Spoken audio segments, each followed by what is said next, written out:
사회 이슈에 관해 숨겨져 있는 다양한 시선을 담는 시선 인사이트입니다. 휴학한 의대생들의 이야기를 들어봤던 지난 1편에 이어서 이번 2편에서는 정부의 의대 증원 정책에 대한 쟁점을 분석하고 길어지는 의정 갈등이 해결되지 못하고 있는 핵심 원인에 대해 살펴보겠습니다.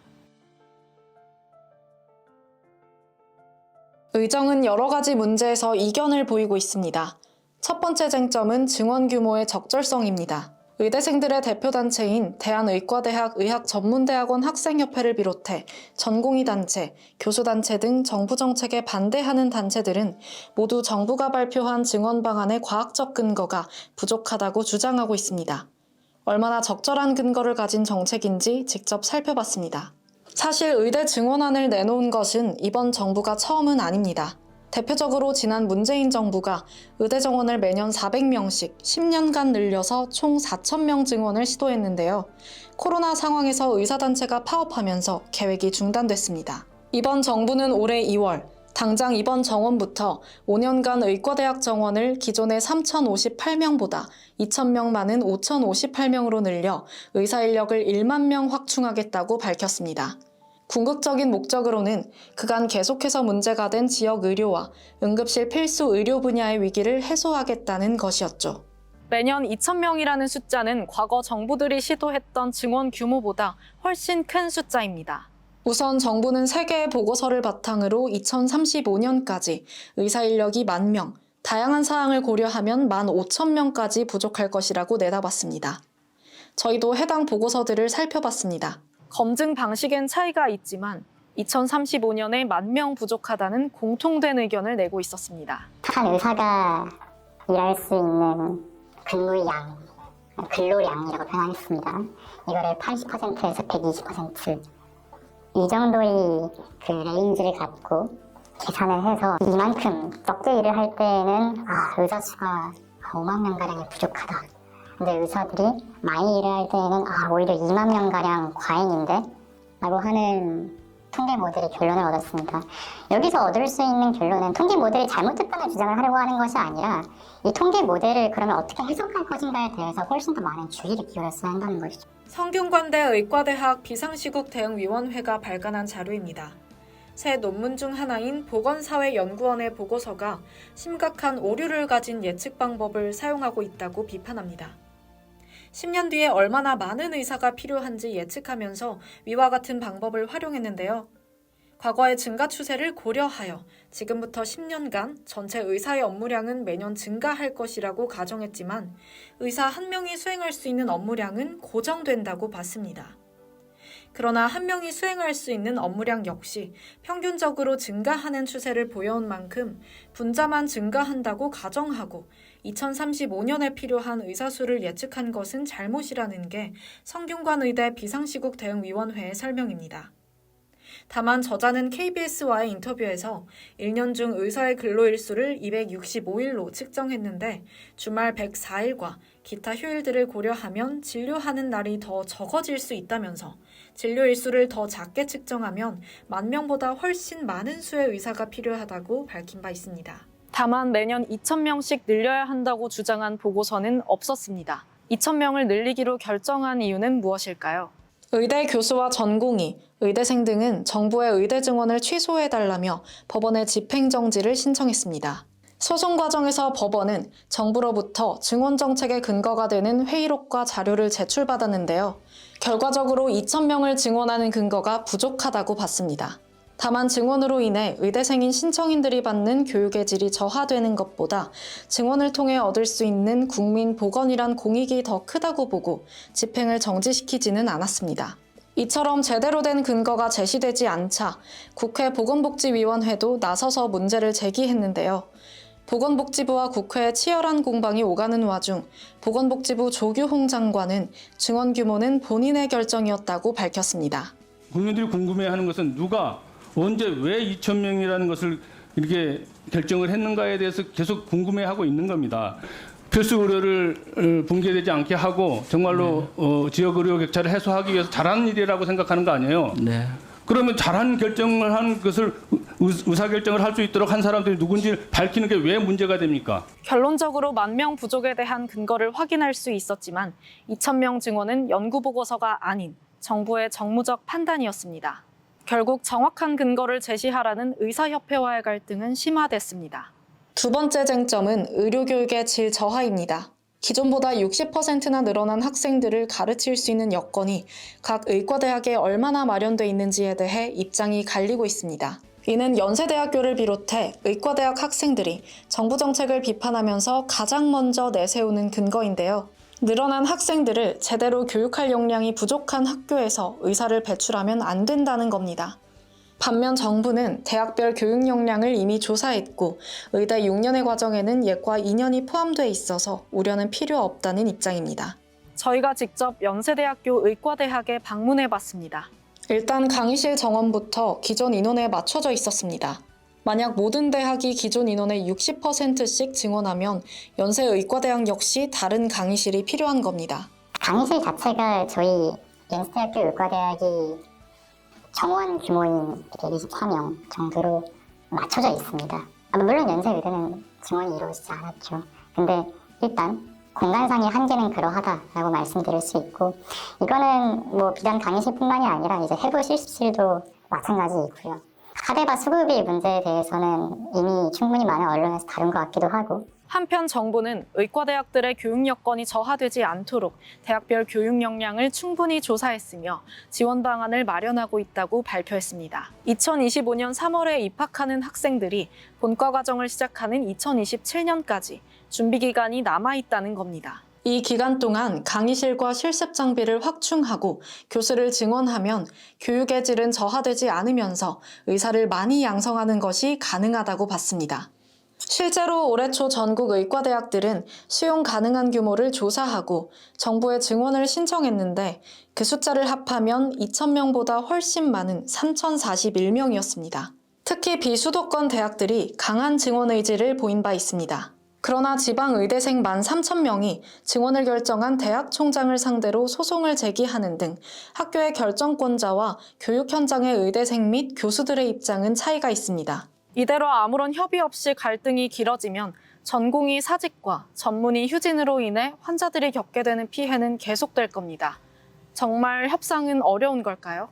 의대 증원안이 발표되기 1년 전인 2023년 1월, 보건복지부와 대한의사협회가 참여한 의료현안 협의체는 지역 필수의료 위기를 해소할 정책에 관한 의견을 모으기 위해 만들어졌습니다.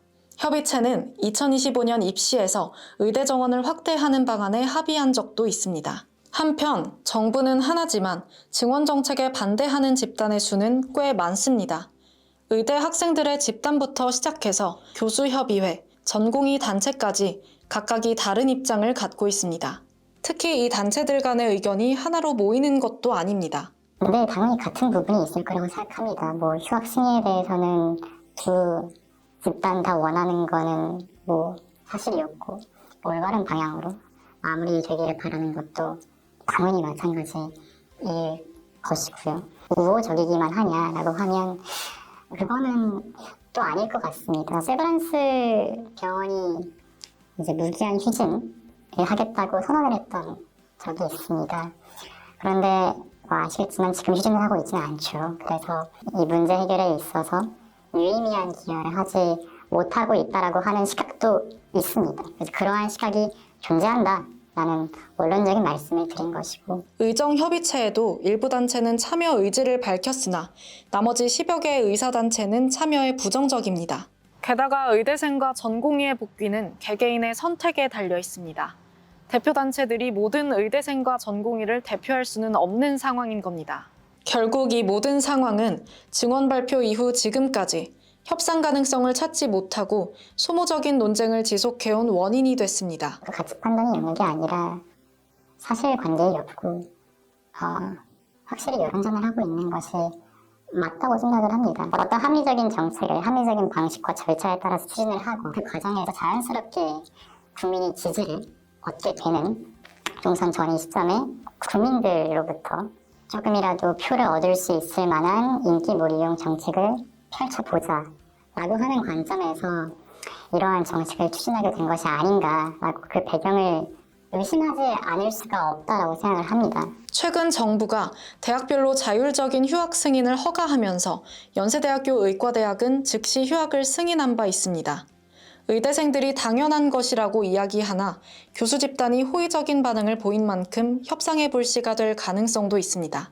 집단별로 그 정도에 대한 차이는 있지만 의사 집단이 공감대를 형성할 수 있는 부분도 있습니다. 근본적인 문제 해결을 위해 지역 의료와 환자 생명의 필수적인 과목에서 의사가 일할 수 있도록 의료 정책을 개선하는 것, 그리고 이에 필요한 수준으로 의사수를 늘릴 필요가 있다는 점에 모든 의사 집단이 완강히 반대한다고 보기는 어렵습니다. 결국 긍정적인 협상의 과정은 정부가 제시하는 지역 의료 강화 패키지에 대한 진지한 논의와 의사 집단이 제시하는 방안에 대한 정부의 수용으로 나아가야 할 것입니다. 이 사태의 본질은 각 이해 집단의 행위 목적과 수단을 보면 알 수 있습니다. 먼저 정부가 의대 증원을 추진하는 건 두 가지 핵심적인 목적을 갖고 있습니다.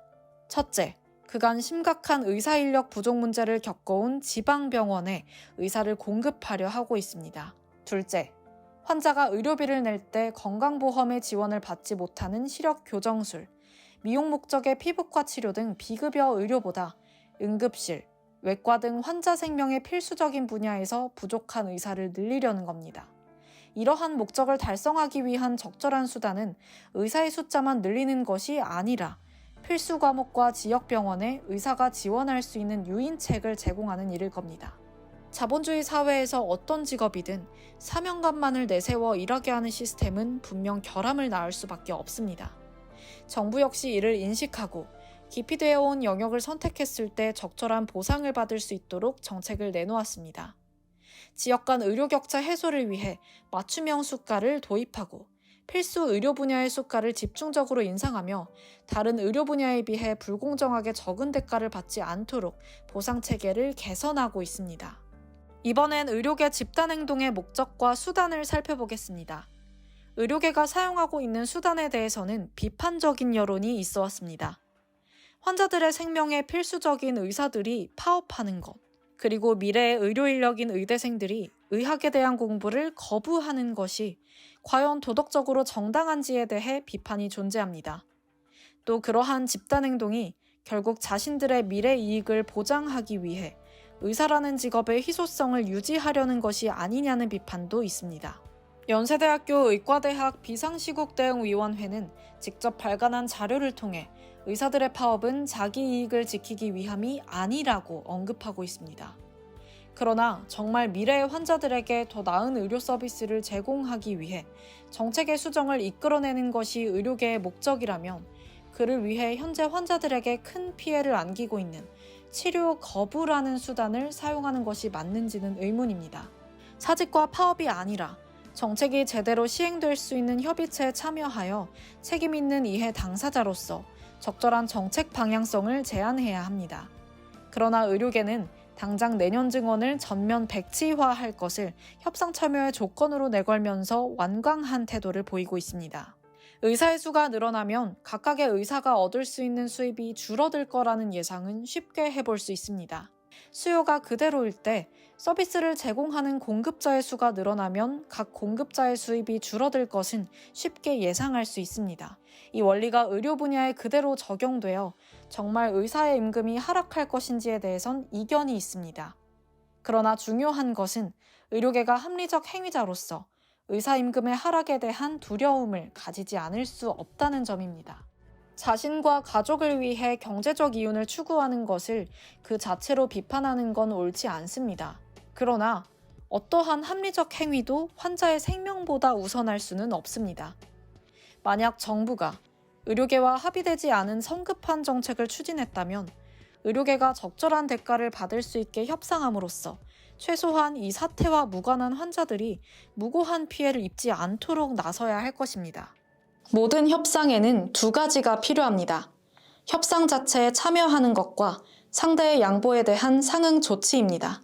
저희 취재진은 연세대학교 의과대학 학생회에 학내 언론을 통해 현 상황에 대한 입장을 밝혀달라고 요청했으나 의과대 학생들의 입장을 대표하는 기구는 대한의과대학 의학전문대학원 학생협회가 유일하므로 곤란하다는 메시지를 보내왔습니다.